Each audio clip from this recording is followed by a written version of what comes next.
I thought I might talk maybe a little bit about the COVID virus and what my understanding of the thing is based on some stuff by Simon Parkes, who's a guy I follow.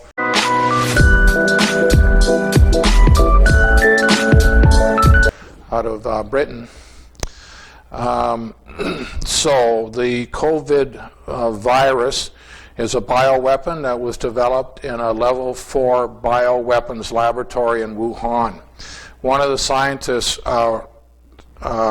smuggled out a vial of it to sell to an individual, and the deal went sideways. The scientist was shot, and when he fell, he dropped the vial, and it broke on the ground, and that's how it was released. So this is no joke. It's not the flu. It's a bioweapon. I think right now it's tracking at about an 8% fatality rate, and it tends to affect older people much more than younger people. So that's kind of the story. I think there's a good chance that it may burn out with all the quarantining stuff by kind of midsummer.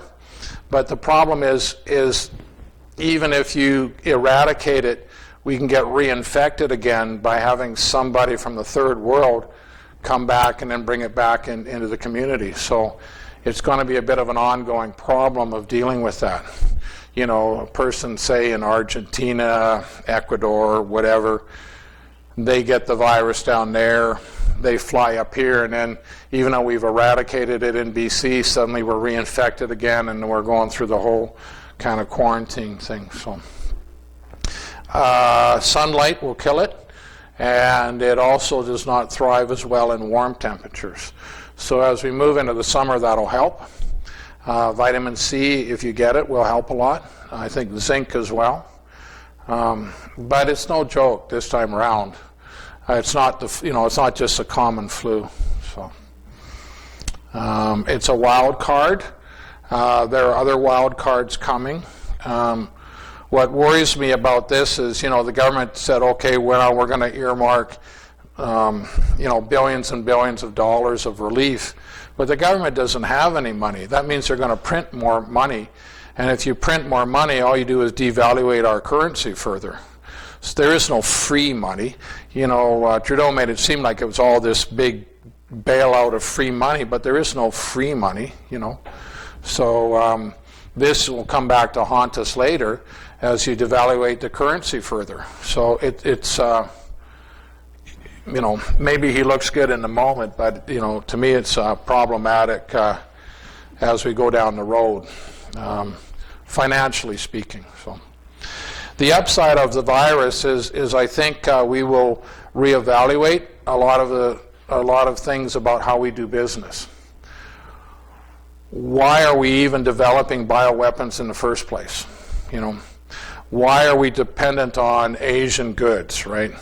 Why have we gutted our manufacturing in North America to leave us at risk with imports out of the third world? These kind of things, I think, will be reevaluated, and I think maybe that will change. I think even maybe some of the school system stuff will change. Why do we have all of this infrastructural building, say at Vancouver Island University, when you can just do a lecture like I'm doing, put it online, the student can watch it online any time of day, and they can study calculus at home. So all of these costs around sort of how we've been doing business, especially in teaching, I think these things will be reevaluated as well, as they should be, So that's kind of my take on the virus, what it means and where we're going. And there will be other wild cards coming down, like the UFO disclosure, even the Sasquatch disclosure. For a lot of people, these will be very threatening, and people won't know how to handle the information, So I think we'll get into the main part of the lecture here. Let's see here. Where do we want to look at that Sasquatch picture that you had up there. I could give you one of my cards, and if you wanted to email me, I can email it to you if you'd like. So the secret space program, from its inception to the present time, we are a Pleiadian colony here, so we are extraterrestrials. So we're a hybrid extraterrestrial. So they've been coming and going on our planet forever because we are ET ourselves, right? This idea of this isolation, this planet Earth, and whether life exists on other planets, it's also low resolution kind of thinking because we are a colony here. And part of the suppression of information is that we're not told that we are, and we're not privy to it. But these things are breaking forward more all the time, coming into realization in our consciousness. So if you think fake news is bad, wait until you find out about fake history and fake science. I'm a little bit of an artist at heart, so I love these kind of pictures like this over here of the individual looking at that wonderful view. So what I've done is I've put in quite a few sort of little videos here because it tends to be kind of interesting that way. If I can get this thing to play.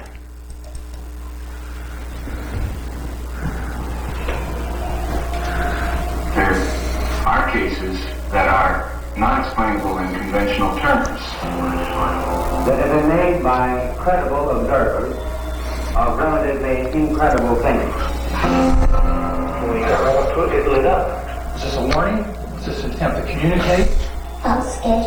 I was running and playing, and I saw this maroon color in the sky. It was not anything from this earth. He was looking at all of us.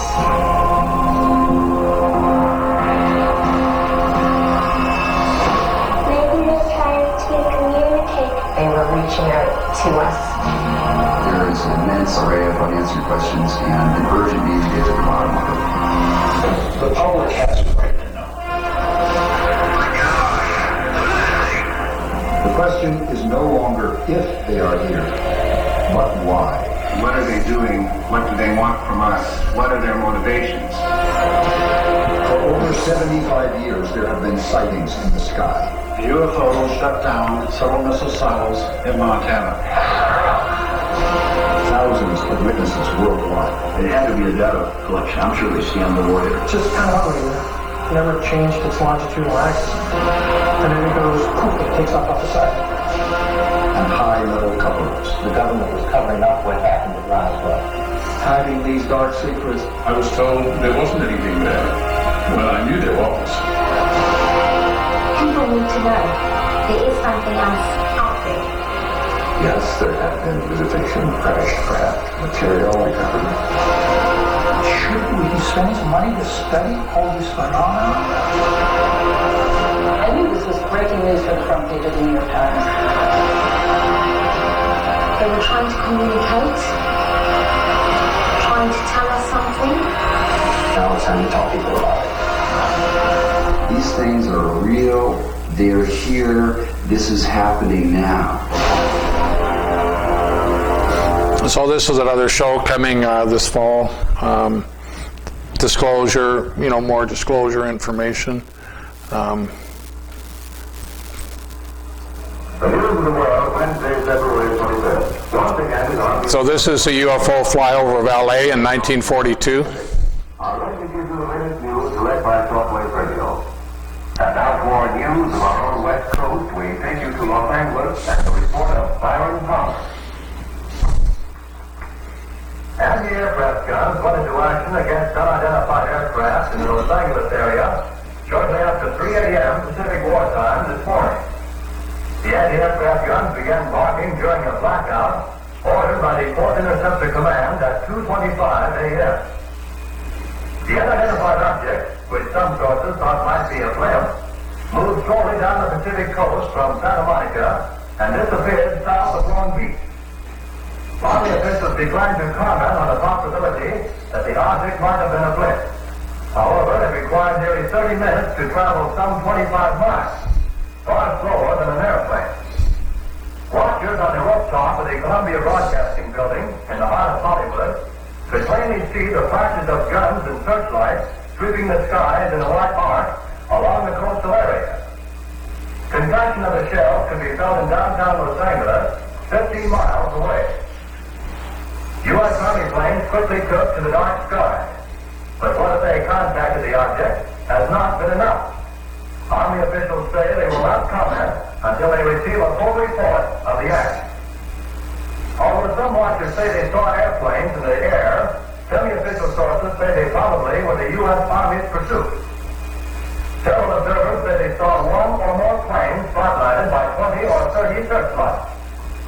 The object moved southward, presumably over Huntington Park at the western edge of Los Angeles, and on southward to about Long Beach on the coast.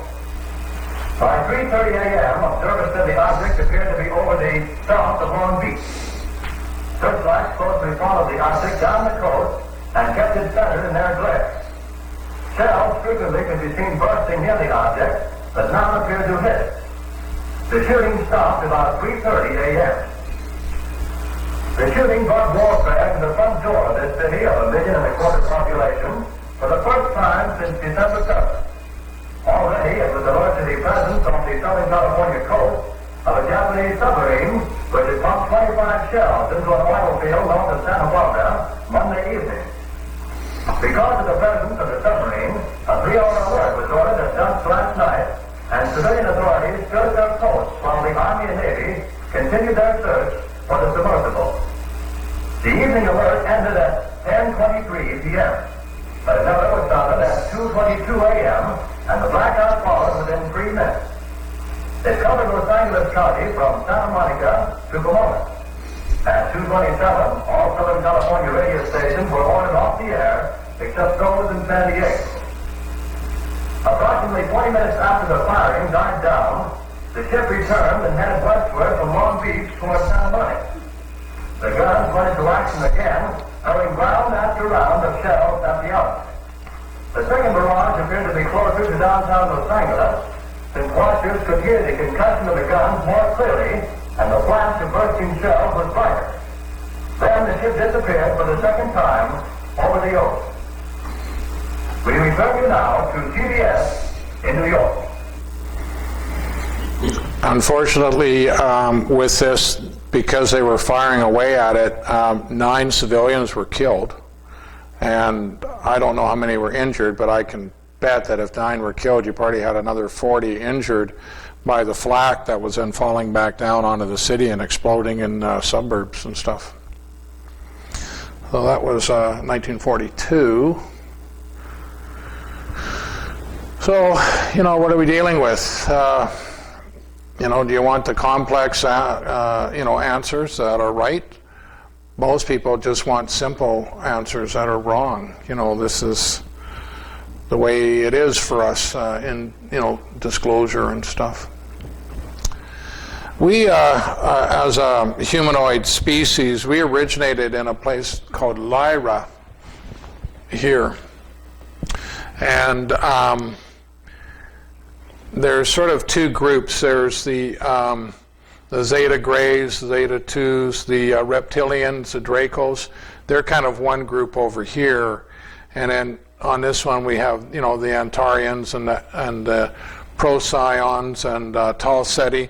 Each one of these different star groups have had an influence on our various cultures. So the Syrians were involved with Egypt. The Tau Ceti, they're involved with the Russians. The Pleiadians, tall whites, were involved with Atlantis and then with Earth. So each one of these groups, the Lemurians, and Cyrus B with the Tibetans, has had an influence on us. This is Stuart Swerdlow. He brought this information forward for us. I'm an Antarian myself before I was a human being. That was a water world where I'm sort of originated from in the 3D. So we've had the influence of various ET groups, the Mayans and the Inca, ancient Rome, ancient Greece, and so on and so forth. Each has kind of had their influence on us. So you kind of got these two factions. You've got this sort of reptilian draconis group, which are an aggressive military species, and then you have sort of the more benign group, which you would call like the Confederation of Planets. And so we've been kind of in opposition, and we're somewhat caught in the middle of all of this action here on the Earth.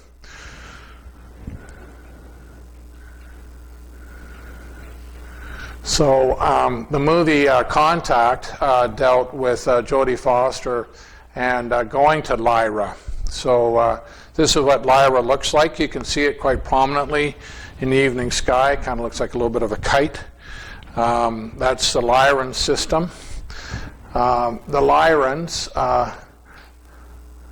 so I've been back to Lyra, and in Lyra I went to a building which looked very much like the Jefferson Memorial.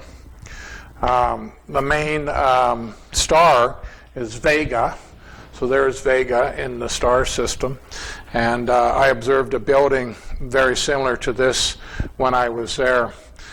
Thomas Jefferson, who was a Freemason, like myself, part of the Freemasonry group. That'll come up a little bit later too. So the Lyrans, to me, they kind of look like this. Today they're more just sort of energetically based. They're more in 6 or 7D. We're still in 3D. So they look more like that. They're more like light beings. So that's what the Lyrans look like today. And you know, we've got this influence in our past. You know, this is 5,000 years old in Australia, so, you know, alien grays and those sorts of things. The idea that the UFO phenomena is a modern phenomena is not correct. They've been coming and going forever. And the ancients just said that they were called chariots of the gods. So, you know, there's some Chinese stuff there. On the right, I think that was a North African culture. So it's nothing new, you know, UFOs and all of that. There's some coinage there from the ancient world with like an alien gray on the coinage, and you know, you've got Olmec, you got Egypt, you got New Zealand, all the same kind of, you know, pictures of, you know, flying their craft. So, a worldwide phenomena and cross-cultural. You know, some of these ancient, not ancient, but older paintings, Renaissance, Middle Ages, and you know, you get like UFOs and stuff that the artist has put in the pictures. You know, you've got these with up in the stars. You got, you know, these guys flying through. Here's a, you know, UFO up here, light beam coming down. So, you know, we've been seeing this stuff forever, and it's part of our history. You know, so they keep our history controlled because they don't want us to know our true history, which includes us being a colony from the Pleiades. You know, information control. I put this up because this is one of the reasons why women live longer than men. Okay. And this is, you know, primitive UFO over here. This is sort of funny, but in a way it's not, because there's a group of breakaway Mayans, and the Mayans learned how to lift stone in building their temples. They are able to create what you call a lifting body. But as soon as you can understand the technology where you can lift like a 10-ton block, well, it's only one more step to sit on the block. And next thing you know, you're flying the block. And so today we have kind of a bit of a breakaway group of Mayans that fly UFOs made out of stone. Part of when the Spanish came in and they were trying to find the Inca and Mayan, and it's like they disappeared. They couldn't find them. What they did is they simply their frequency went up to the next level, and they basically moved into kind of an extra kind of terrestrial ability to fly and leave the planet. And so the Spanish couldn't find them because the Spanish were in 3D and the Mayans were up in 5D. And so part of the what you'd call it, the ET groups today, there's a group of Mayans as well. So advanced Mayan people.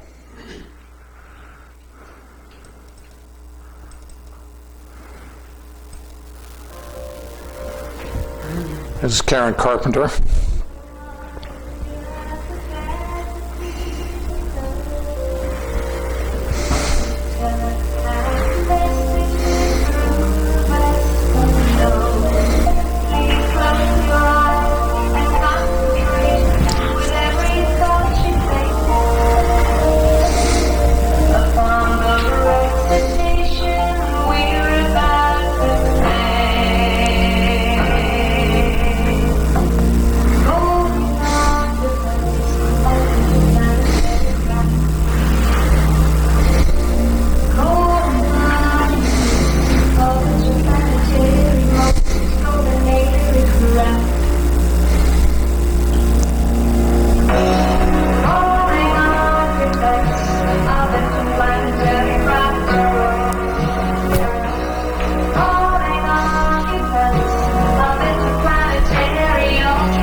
So we can, call on the ETs through telepathic beings. But again, you're just not taught how to be telepathic in school. It's part of our, what holds us back. Because the extraterrestrials communicate mostly telepathically.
So 100 years ago now, there was a group of Germans who made telepathic communications with the Pleiadians from the Aldebaran system. And they were channeling information on technologies and things, which began basically the move towards a space program within the German military. So these are some of the ladies up here. They were called like Vril women, Vril Dama, 1922 up until 1945. They were channeling information which got fed into the war efforts. So the question is, why were the Germans kind of so far ahead of everybody in their technology development around such things? And these ladies were kind of a big part of it. 100 years ago now, they were channeling information on how to build various platforms for extraterrestrial considerations. So that's kind of where it all started with the Vril ladies. Why the Germans are still involved in the secret space program today. I'll get a bit more into that in a minute. So these are kind of a rendition of the Pleiadians, or the tall whites. They're blonde, blue-eyed, and fairly tall, 7 feet tall, the men. Women 6'6", and they are our ancestors, right? We are a Pleiadian colony. The Pleiadians took some of their own genetics and spliced it into the Homo erectus and created Homo sapiens, which are us today. So they kind of had two technologies. I remember when I took math in school, we would say we would go forward by looking backwards. So the Germans had developed this kind of blimp technology. This is from Rio de Janeiro in the early 1930s. So they developed this idea of these big flying blimps. And the other technology which they had developed was submarines. And what they discovered is basically once you're in outer space, you don't need to have wings and all of that. Once you're in outer space, you're the type of UFOs that you use are more like the submarine. So the same kind of submarine technology where you had air and pressure and all the rest of it, then was the beginning of their movement into creating these platforms in outer space. During the Second World War, they were developing anti-gravity technology. This is called the Bell, or the Glocker. And basically what they did is they spun a type of mercury compound one way and underneath it the other. And this counter spinning created anti-gravity effects. And so they would take this inside this, and they had it chained up, and they had these big electrical cables. They had turned the whole thing on, and it would start to lift and float around like this, and they held it inside this thing with big cables. So some of the first experiments in anti-gravity were done using this spinning vortexes of a type of serum made with mercury. And then they learned that they could basically take that same technology, the Bell, like this, and then they put it into these UFO craft, right? So the first ones were the Hanabu 1, Hanabu 2, 3, and 4, as they were developing this technology at the end of the Second World War, as you can see here. So the first, what you would call breaking the sound barrier, it's credited to Chuck Yeager in 1947, but the Germans were already flying at 3-4 times the speed of sound using these anti-gravity UFO kind of technologies. At the same time, they were developing bases in Antarctica. So this is part of the German Antarctic expedition in 1936 or something like that, 80 years ago now. And so they found they could take their submarines to Antarctica, and you'd have these warm rivers flowing under the ice. And if you followed the river, you'd come up under the ice into these big ice caverns. So they were developing bases under the ice in Antarctica during the Second World War. I've remote viewed some of that, and I saw it, so I know it was true.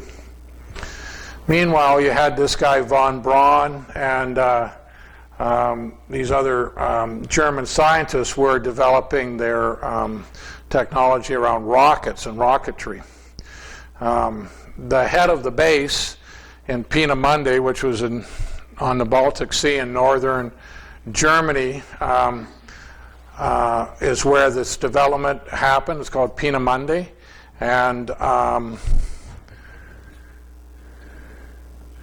so they were developing the V1 and the V2. So this is a V2, which was like an early form of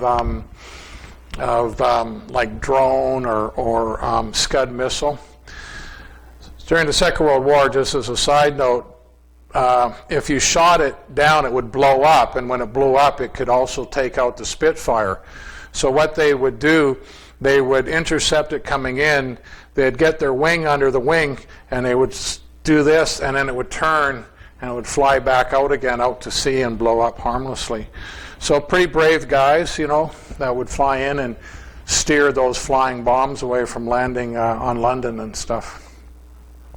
Anyway, so Major Dornberger was the head of the Peenemünde base, and von Braun, who then went on to run NASA, that's where they made their connection. So this kind of UFO technology was also taken down and developed in Antarctica, in New Schwabenland, in the German colony there. So while the war was going on in Europe and so forth, they also were in Antarctica developing their technologies.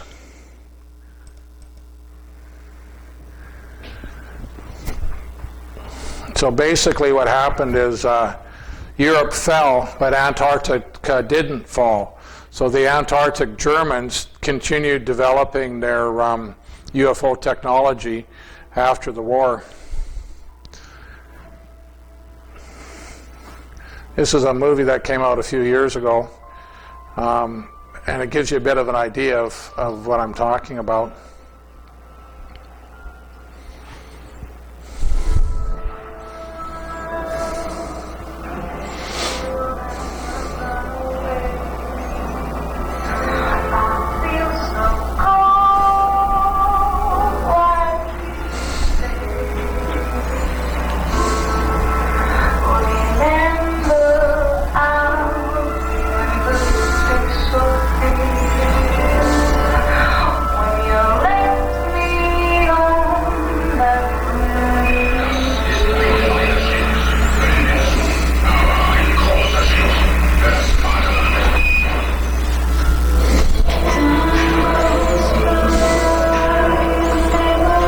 So the Germans got to the moon and began building bases there.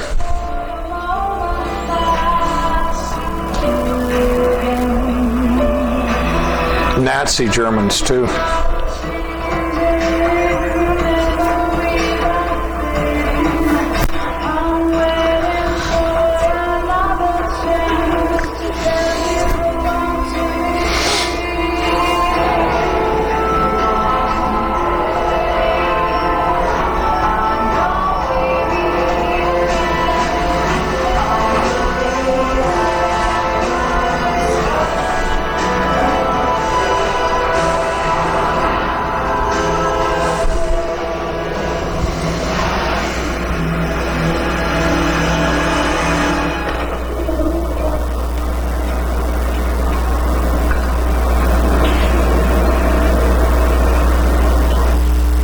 So, this is, as far as I know, this is a legitimate picture from the moon, showing one of the German bases there. So, even though we defeated the Germans in Europe, we didn't defeat the Antarctic Germans in Antarctica. Antarctica is kind of an interesting place because when we had the big flood that you read about in the Bible, the 40 days and 40 nights of rain, we had like 1,000 years of snow in Antarctica. And what happened is it buried the Atlantean cities in Antarctica under the ice. So we've been in there for a number of years, I don't know, 40 years, and we've been digging out the Antarctic cities in Antarctica. And because it got snowed on like that, it became a time capsule. So all of the old Atlantean technology was still extant there, and so they've been, back engineering it into our military and things as well. And so the Germans were there; they're part of that whole deal as well. I talked to Richard Allen Miller. He's a PhD guy out of Seattle who had been to Antarctica, and he said that he'd seen the old German bases under the ice, and I've seen them too using remote viewing. And so they were there. But what happened with the is the Americans were kind of they were late coming to the game, right? So just like this here, it's time we face reality, my friends. We're not exactly rocket scientists. So they brought all these German guys over to help them develop NASA and their space capability. I like this one, bang. So submarines and UFOs coming out of Antarctica. Because the Antarctica Germans knew that they could not develop into a space-faring species without the industrial capacity to build. So they made a deal with the Americans, and they said, we'll give you our technology, and then you seed it into your military-industrial complex to build the stuff for us, because you need to have a huge industrial infrastructure to build, these the space fleets and everything that goes with it. So that was kind of the deal with the devil. Originally, they fought with the Germans down in Antarctica, but it was very unsuccessful, and the Germans kind of kicked the Americans' butts, and then it brought them to the table, and they made this deal. And they brought all those scientists over to North America, like Robert Dornberger, and who was the head of the Pina Mundi. He should have been up for war crimes of developing weapons that were being dropped on London, but instead they brought him into the U.S. and he went to work for Bell, so Bell Laboratories. So from 1950, 65, he worked for the Bell Corporation, and he became the vice president of Bell and Bell Aerospace. So von Braun was over here working with NASA. You had Dornberger here and other German scientists working with Bell Laboratories.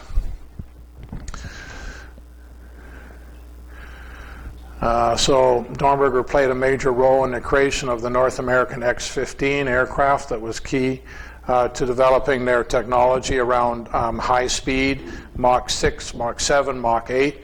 Like when they built the space shuttle, it came in at Mach 25. So they needed to learn how to navigate through our atmosphere at such high temperatures, speed, and so on and so forth. So he was very much part of that.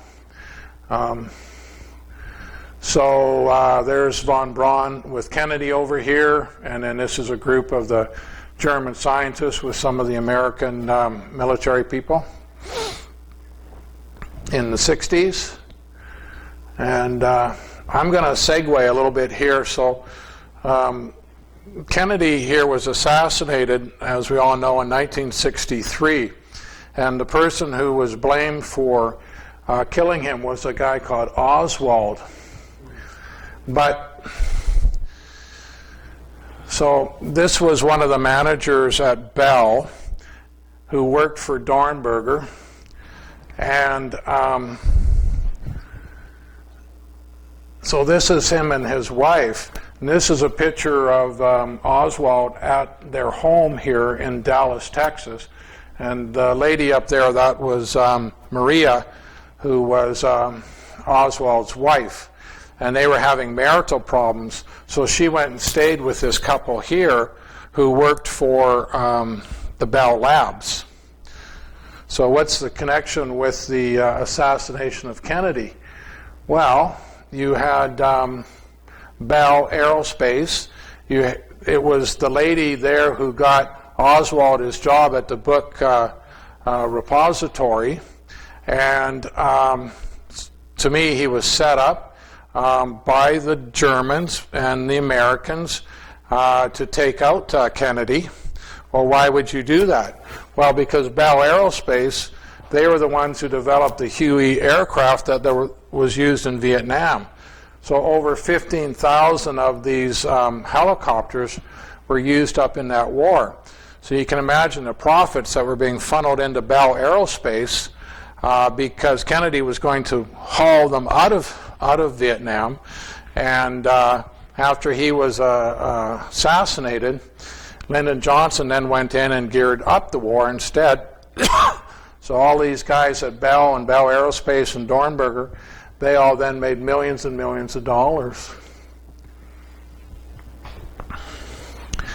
This is Philip Corso.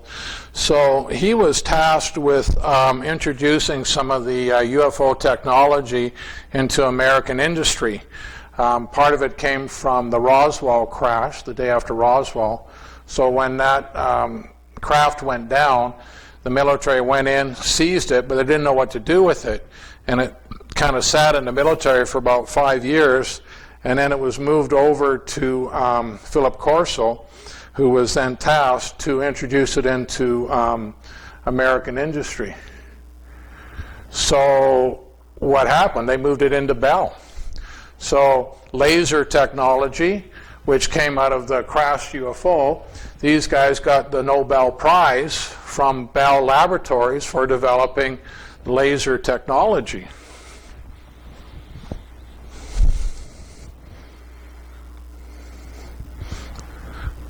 Silicon semiconductors. So this guy, Bell Labs in the 50s, he got credited with the Nobel Prize in 56 for semiconductors that they took out of the Roswell crash from 47. So they were seeding this ET technology into these guys that worked for Bell, part of that military-industrial infrastructure. Also, the UFO had fiber optics, and so the first working fiber optical data demonstrated by German physicists working with NASA, the television cameras that were sent to the moon. So these guys are all working together, right? They're all nested with the Germans and the technologies and the Antarctica Germans crashed UFOs. And then maybe one of the craziest parts is the time travel technology. We, if I say we, developed time travel technology in the mid-1980s. And once you got time travel technology, then kind of anything goes. So these guys have, ET contact, they got propulsion systems, they got special flying craft, and then you add into that mixture time travel technology.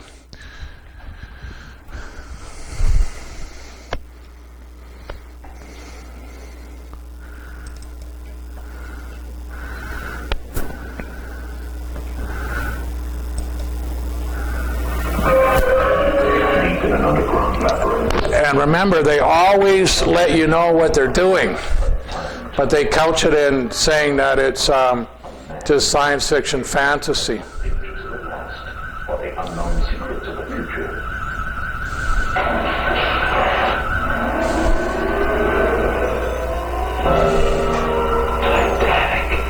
That is impossible. The ship is unsinkable. This ship is dead, and so is everyone on board unless you give immediate orders to lower the lifeboats. Accelerate power. Wherever demons are going now, they stay again. But where? We couldn't begin to guess. Lost in time. For us who are old enough to remember those sorts of things. A remarkable discovery by Enterprise. Time portal, Captain. Strangely compelling. As pursuing its consequences. Boy has somehow changed history.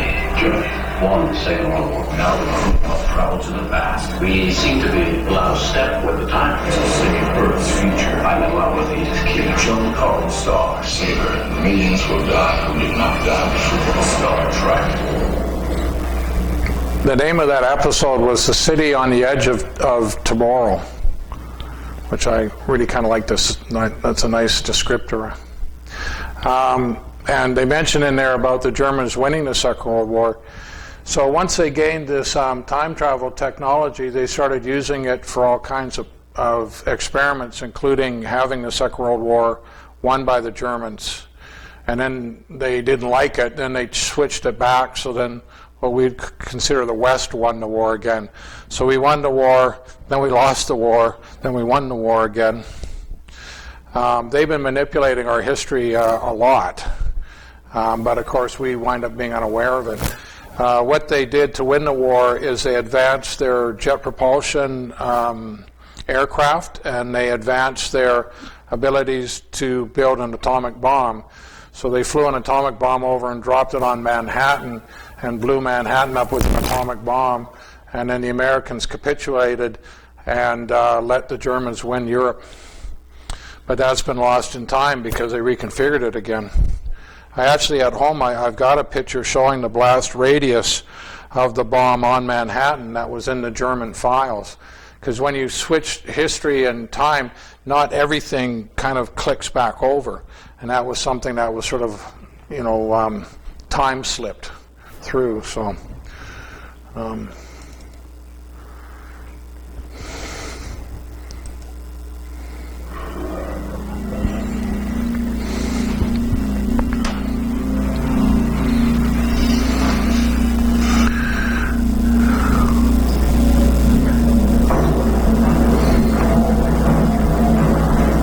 So again, the media gives us disclosure on what they're doing, but they couch it in being fiction and science fantasy, when it's actually in reality we've already got these technologies.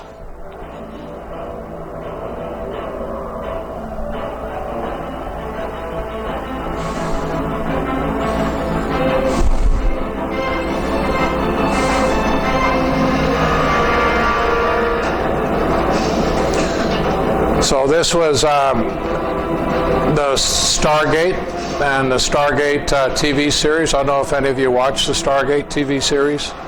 It was on TV, filmed in Vancouver for about 8 seasons.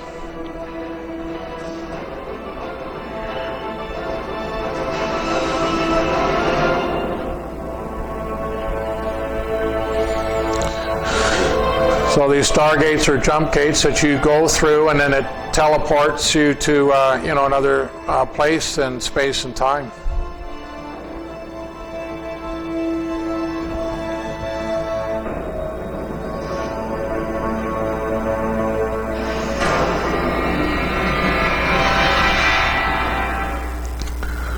So where did it begin? Well, the time travel technology began with the USS Eldridge and what they called the Philadelphia experiment in the U.S. in, I think it was 1943. What had happened is they were doing arc welding with these big arc welders, welding the ship together, that were extremely high voltage. And these big arc welders were disappearing. And everybody said they didn't know what was going on, so they actually filmed it, and they saw these arc welders would disappear out of our reality. So they knew that there was something with the pulsed electrical energy coming through, just like in that bell, the Glocker that led to the anti-gravity technology, that these big welders were actually disappearing in time. So that was a hint to a new kind of technology that they went on to develop. So Preston Nichols and Peter Moon wrote a series of books here, the Montauk Project, which culminated in the development of the time travel technology on Long Island, New York in 1985. This was a picture of Montauk, and these are pyramids on the beaches. So this is Montauk Beach on Long Island, New York, and these are these pyramids which are on the beach. So here's New York City, here's Long Island, and that's Montauk Point. The native Indians, just as a side, that lived there, they called their chief Pharaoh, and the language that they spoke, it's understood or rumored that it was part of the Old Atlantean language. So here's Thomas Jefferson, who I talked about earlier. He went in and he did a dictionary on the language of the Montauk people because it appeared to be the same language that was used by the Atlanteans. The Atlanteans were in North America, all down the East Coast. Atlantis was kind of a worldwide civilization. So there was these roots here that went all the way back to the time of Atlantis. That's where they developed the time machine. And so they used a thing called a delta T antenna. So just like in the Glocker where they had a rotating electric field in the mercury and underneath it rotating the other way, so you had these cross-rotating energetic fields that then cause slippage in the time-space continuum. So same thing, here's your triangles, the pyramid structure, same that you would see over in Egypt and Giza and around the world. And they were using the SAGE radar here in order to transmit energy into a fellow who would sit in a chair like this. So the guy in the chair would use remote viewing skills, and he in his mind is being energized by all this energy, could open up a wormhole or a jump gate in time-space. So that's how they learned to build the time machine. So he would view ancient Rome, and because there's so much energy flowing into him, he would create an aperture or opening, and you'd walk through the opening, and then you were in the time of Rome 2,000 years ago. So that's where the technology got developed out of the whole Montauk situation. And then you see this again in movies. So this is from The Forbidden Planet. I don't know if you saw the movie, but this device that he attached to his brain then would, the thoughts that he would be thinking would go through the computer, and it would create an image. So the computer and the energy would create an image that was in his mind. You saw the same thing in Total Recall. This movie with Clint Eastwood, he's flying a fighter craft, and when he wanted to shoot a missile, he would just think in his mind, shoot the missile there, and this aircraft would read his thoughts and then would shoot the missile for him. So it was flown by consciousness, conscious control. Same technology. It's the same technology of the Ark of the Covenant.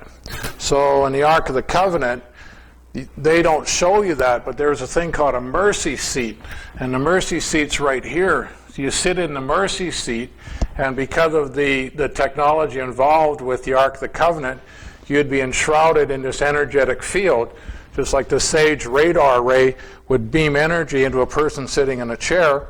That's why they were able to communicate with God. That's why they were able to increase their telepathic abilities.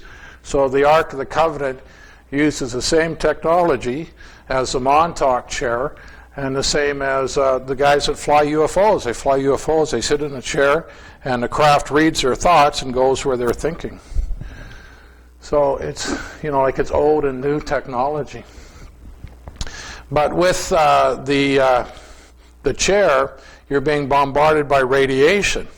So they would wear these special outfits, the priest, to try to protect them from the negative field effects or the radiation.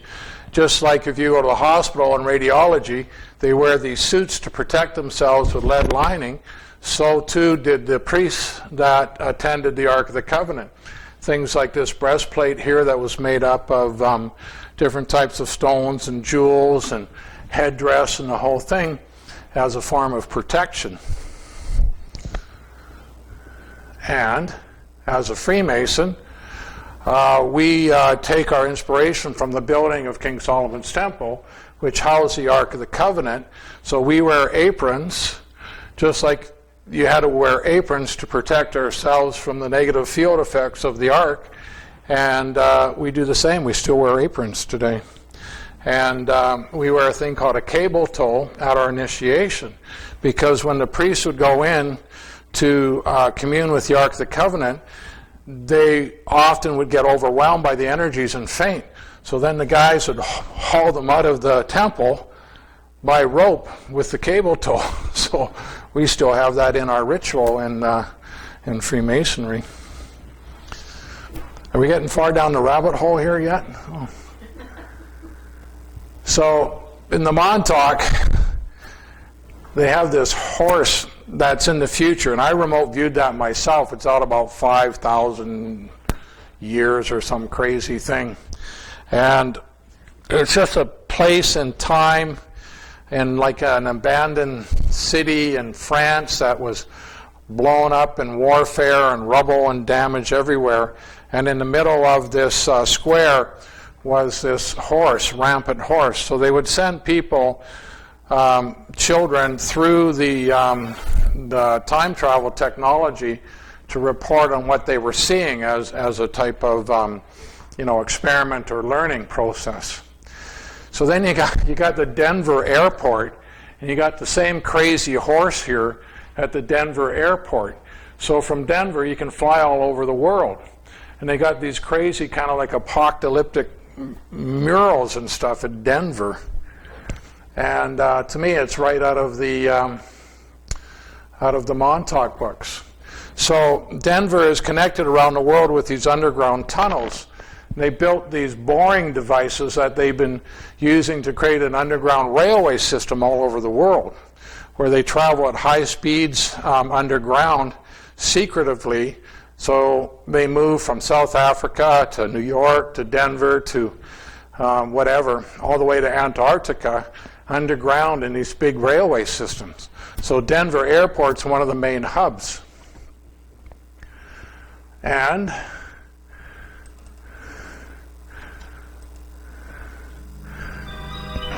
again, what do you get? They give you the information, and then they make it like it's some kind of fiction.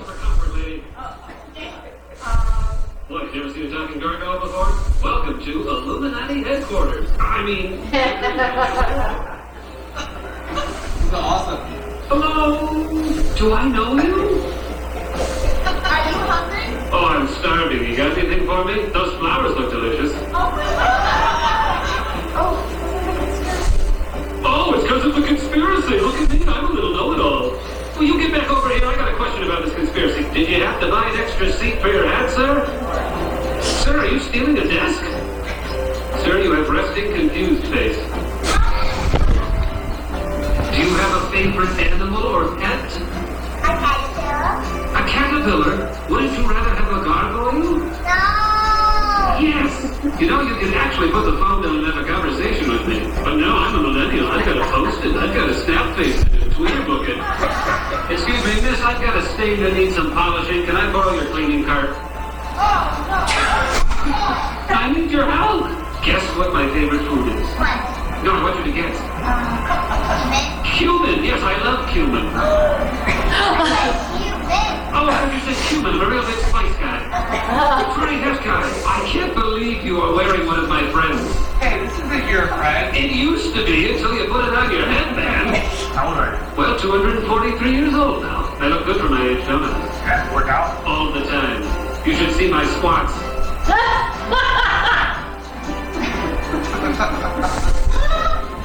You're such a sweet talker. Will you take me back home with you? Let's go. I have some space in my backpack. Actually, I think you have too much baggage for me.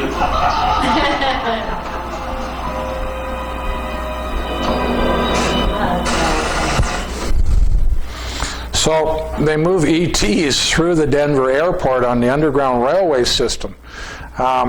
But they put this stuff out like it's the disinformation.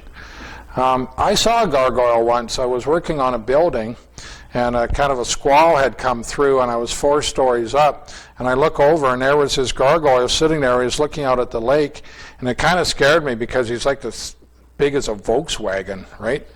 And I'm like, because I'm 4 stories up in the air, and it was like, am I going to die today? Like, you know, like it kind of scared me. I found out later, actually, that they're very high-level spiritual beings. They're mostly involved in water and directing water currents. That's why, like at Notre Dame, you'll see them up in the roof line spitting water out of their mouths, directing the rain off the building. So they're actually benevolent, but they look scary, and that one scared me because I didn't know what was going on, and I was just working away on the building.